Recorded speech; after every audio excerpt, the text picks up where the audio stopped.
गुणहीन में कौन सा समास है? गुणहीन यानी इसको क्या बोलेंगे? गुण से हीन। कर्मधारय, तत्पुरुष, अव्ययी भाव या फिर द्वंद्व समास। तो जहाँ भी करता है वहाँ पे आपको क्या हो जाएगा?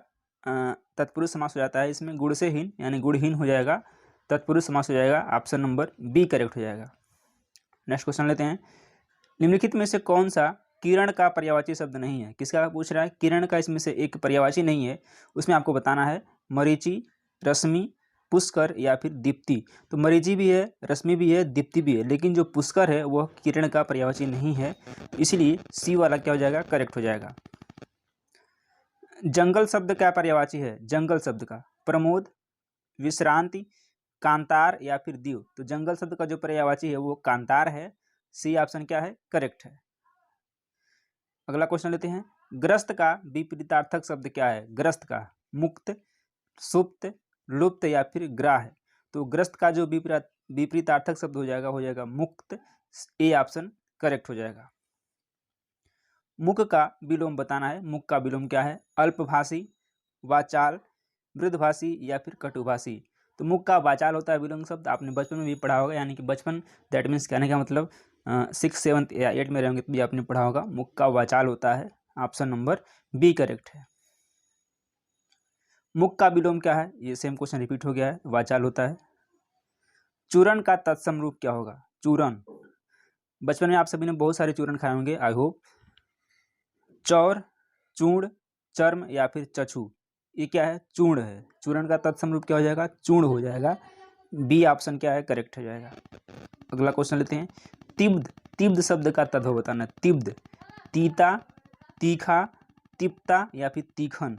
तिब्ध का तद्भव बताना है। तो तीखा नहीं होगा, तीखन नहीं होगा, तिप्ता नहीं होगा, ये तीता होता है। तिब्ध का तद्भव रूप होगा तीता। ऑप्शन ए सही हो जाएगा। अगला क्वेश्चन लेते हैं। वागजाल का संधि विच्छेद होगा। वागजाल का संधि विच्छेद हो जाएगा वाक प्लस जाल, वाग प्लस जाल, वाग प्लस जाल या फिर वाण प्लस जाल। वागजाल का हो जाएगा वाक प्लस जाल। ऑप्शन नंबर ए करेक्ट हो जाएगा। वाक प्लस जाल होता है वागजाल का संधि विच्छेद। अगला प्रश्न लेते हैं। तल्लीन शब्द का संधि विच्छेद होगा। तल्लीन, तव प्लस लीन, तल प्लस लीन, ततः प्लस लीन या फिर तत् प्लस लीन। तो तल्लीन का जो संधि विच्छेद हो जाएगा तत् प्लस लीन, तल्लीन। इस तरह से डी ऑप्शन क्या है? सही है। अगला क्वेश्चन लेते हैं। जिसका इलाज न हो सके उसके लिए उपयुक्त शब्द कौन सा है? असाध्य, दुसाध्य, साधनहीन या फिर श्रम साध्य। जिसका इलाज न हो सके या फिर जो लाइलाज हो उसके लिए क्या यूज होता है? असाध्य रोग।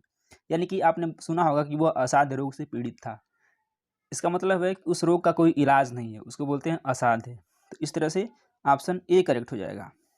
चलिए अगला प्रश्न लेते हैं। जिसे जीता न जा सके उसके लिए उपयुक्त शब्द क्या है? अजेय, अज्ञेय, अपराजेय या फिर दुर्जेय। जिसको जीता न जा सके उसके लिए एक शब्द है अजेय। इस तरह से ए ऑप्शन क्या है? सही है। बाल की खाल निकालना क्या है? बाल की खाल निकालना मुहावरे का अर्थ निम्न में से कौन सा है? कमजोर को सताना, बहुत छानबीन करना, असंभव में भी आशा करना या फिर सब कुछ स्पष्ट करना। बाल की खाल निकालना इसका मतलब हो जाएगा बहुत छानबीन करना। इस तरह से बी ऑप्शन क्या है? करेक्ट है। अगला क्वेश्चन लेते हैं। आसमान पर दिए जलाना। कहाँ पर? आसमान पर दिए जलाना। इसका मतलब क्या हो जाएगा?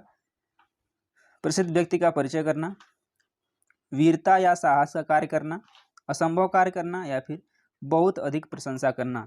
तो आसमान पर दिए जाने का मतलब क्या है? वीरता या साहस का कार्य करना।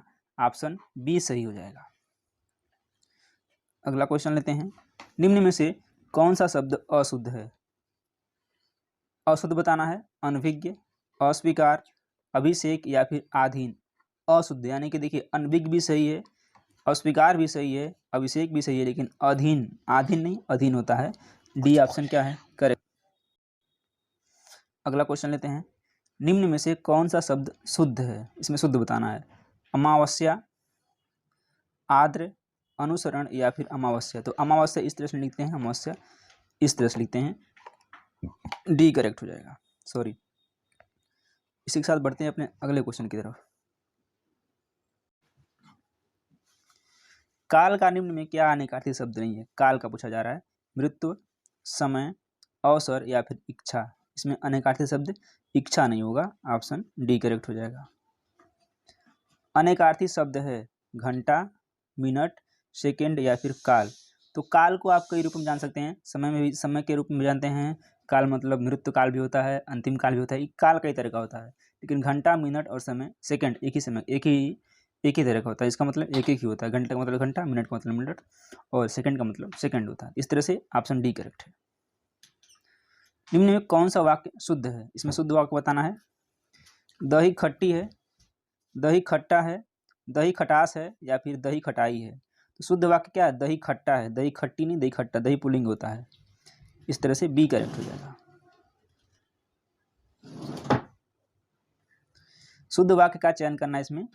गुरु आ रहा है, गुरु लोग आ रहा है, गुरु आ रहे हैं या फिर गुरु सब आ रहा है।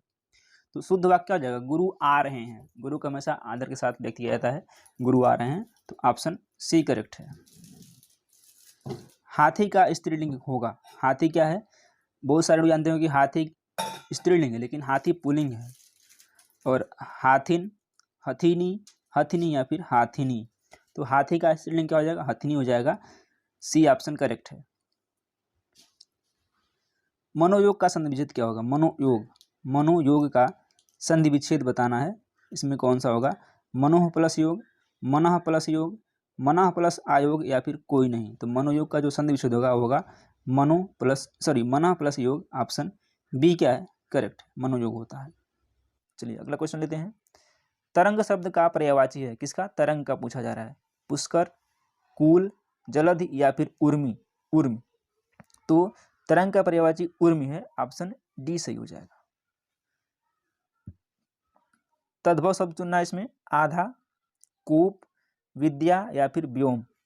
तो जो आधा है वो तद्भव है, बाकी तीनों के तीनों तद्भव नहीं है।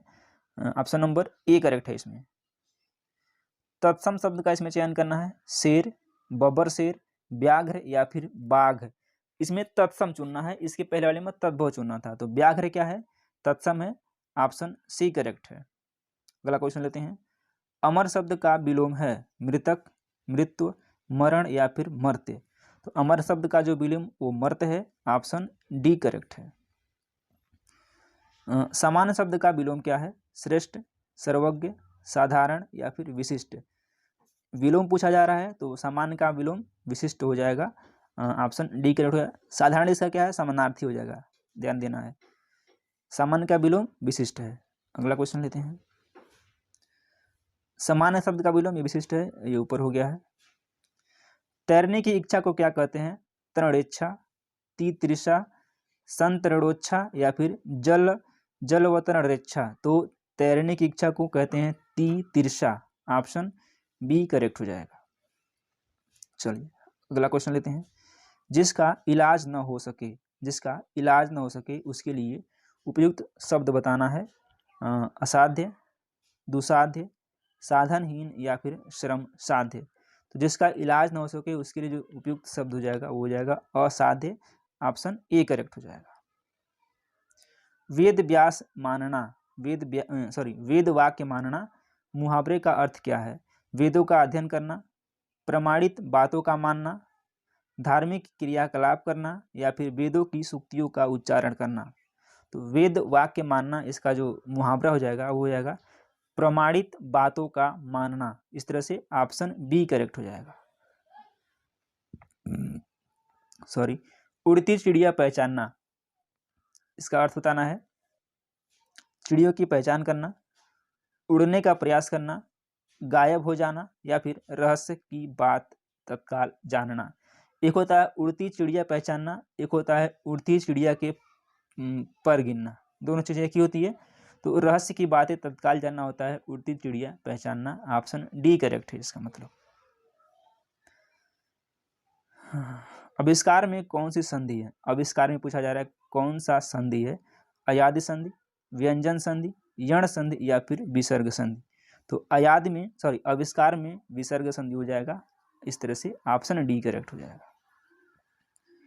गंगोदक का संधि विच्छेद क्या होगा? गंगोदक, गंगा धन उदक, गंगा प्लस ओदक, गंगा प्लस अदक या फिर गंगा प्लस उदक। तो गंगोदक का जो संधि विच्छेद होगा वो हो जाएगा गंगा प्लस उदक। ऑप्शन ए करेक्ट हो जाएगा। आजन्म में कौन सा समास है? किसमें? आजन्म में। तत्पुरुष, द्वंद्व, अव्ययी भाव या फिर कर्मधारय समास। तो आजन्म में अव्ययी भाव समास है। इस तरह से ऑप्शन सी करेक्ट हो जाएगा। प्रतिदिन में समास बताना है। कर्मधारय, तत्पुरुष, बहुव्रीहि या फिर अव्ययी भाव समास। प्रतिदिन, इसमें अव्ययी भाव समास हो जाएगा। जिस भी शब्द में उसके पहले उपसर्ग आ जाए वो हमेशा क्या होता है? अव्ययी भाव समास होता है। ये एक ट्रिक है समास पहचानने की। इसमें अव्ययी भाव समास हो जाएगा। इसमें प्र उपसर्ग आ रहा है। प्र उपसर्ग कितने होते हैं? 20, 22 या 21? कमेंट बॉक्स में कमेंट कीजिएगा। शुद्ध वर्तनी वाला शब्द है शुश्रूषा, शुश्रूषा, शुश्रूषा या फिर श्रुशुषा। तो इसका जो शुश्रूषा है वो शुद्ध वर्तनी है। बाकी तीनों के तीनों ये भी शुद्ध नहीं है, ये भी नहीं है, ये भी नहीं है।